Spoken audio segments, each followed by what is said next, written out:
Good afternoon everyone. My name is Hemlata Yadav and today's our topic lecture 2, reproduction in flowering plants. We are going to study microsporangium, structure of megasporangium, development of male gametophyte and female gametophyte. But you must be wondering, what do you mean by microsporangium and megasporangium? So these are reproductive structures in the flower. As you know, general structure of the flower, you have a thalamus, which is the base of the flower on which every reproductive structure will be present. The outermost structure will be the green leafy structures called as sepals. Then the second outermost structure will be the colorful structures which are present called as petals. Then the third word which will be there is the male reproductive part called as stamen. And the innermost structure which will be there is called as carpel. So this is the general structure of a flower.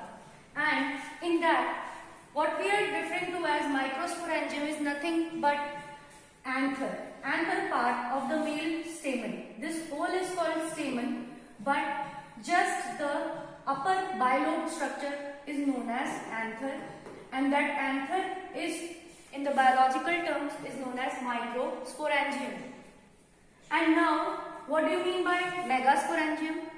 This is the female reproductive structure which is completely called as carpel, but inside it, the basal round portion is known as ovary, and inside this ovary, there is a structure which is connected to the wall of the ovary, which are round in shape, which will give rise to seeds. And these round structures are known as ovules.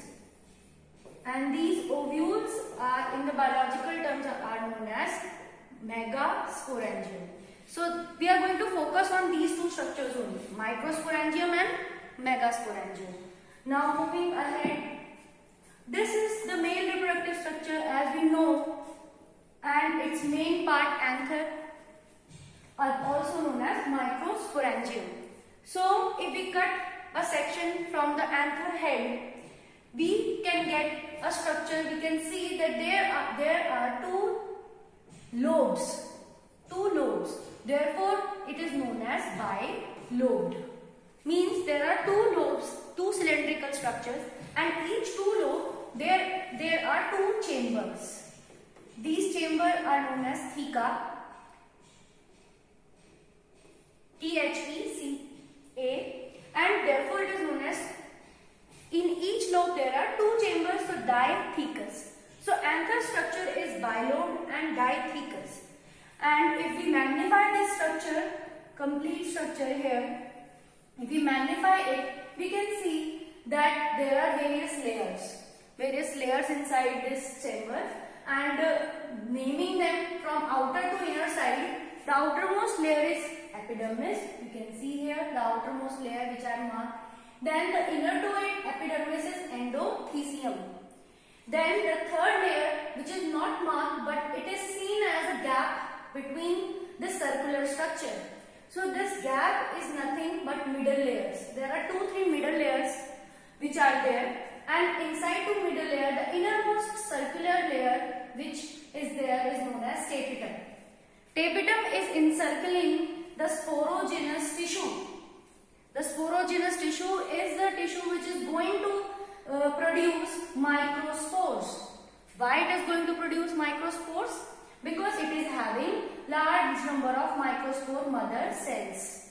The cells which are undergoing meiosis, process of meiosis, and which will be deployed in their DNA content, means they will be 2n, double in the chromosome number, but after the meiosis 1 and 2, they will give rise to haploid, means half chromosome content in the microspores.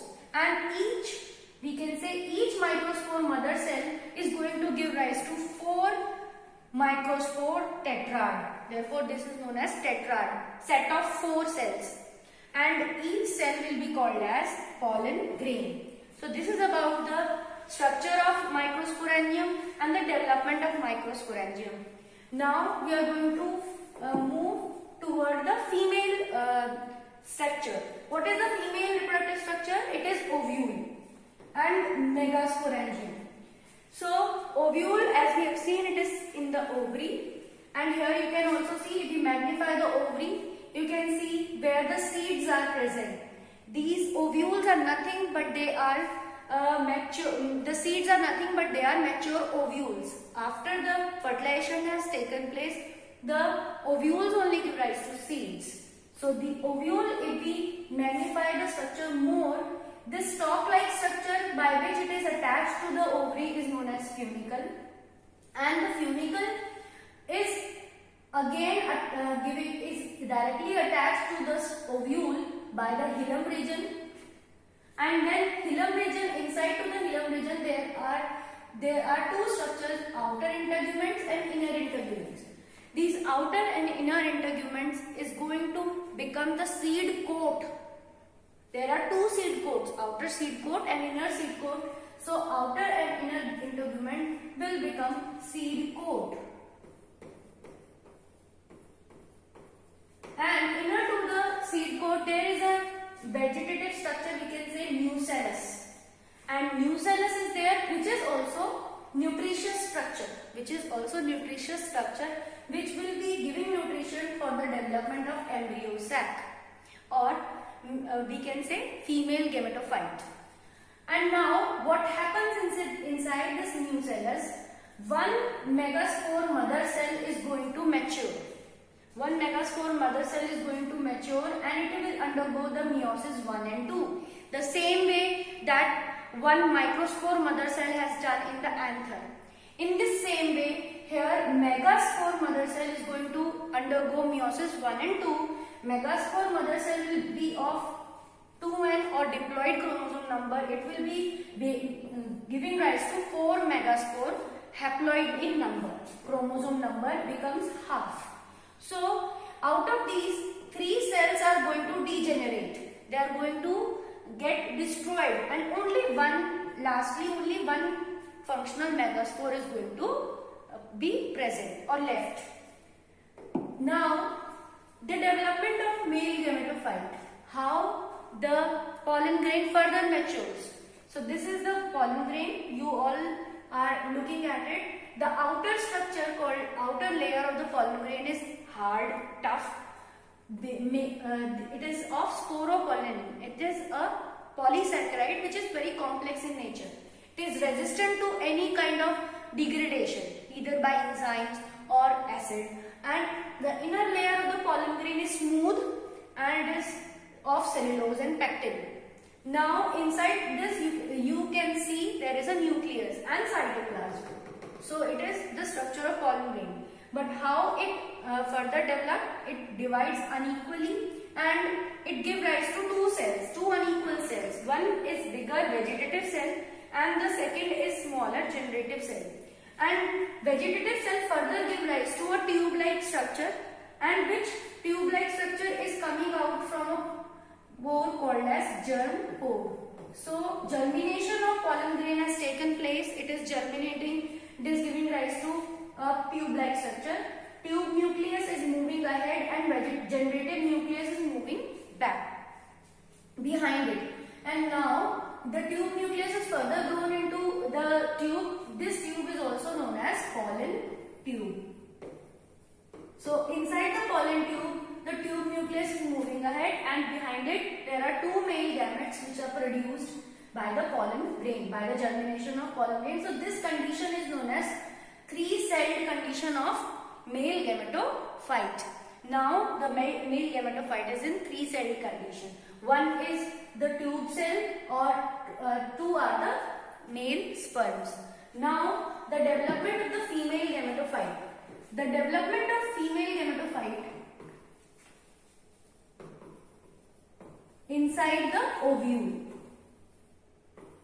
So inside the ovule it is same way, it will also undergo mitosis. We have seen that only single functional megaspore mother cell, only single functional one megaspore was left here.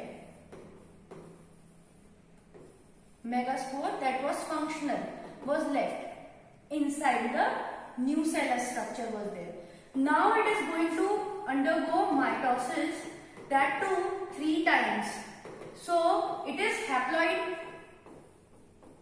It is haploid in chromosome number, that means it is having just half number of chromosomes, and mitosis when it becomes 3 times, so to the power 3, that means it is going to produce 8 nucleus, and these 8 nucleus are going to arrange themselves inside the ovule. How they are going to arrange themselves? 3 cells will attach or become attached at the chaliceal end. So this is chaliceal end.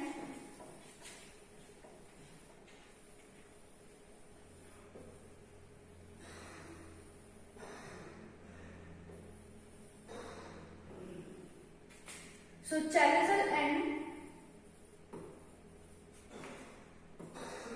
and here the 3 cells which are present are called as antipodals, and the 2 cells are arranged here at the micropylar end. These 2 cells are called as synergids. They are having finger-like projections also.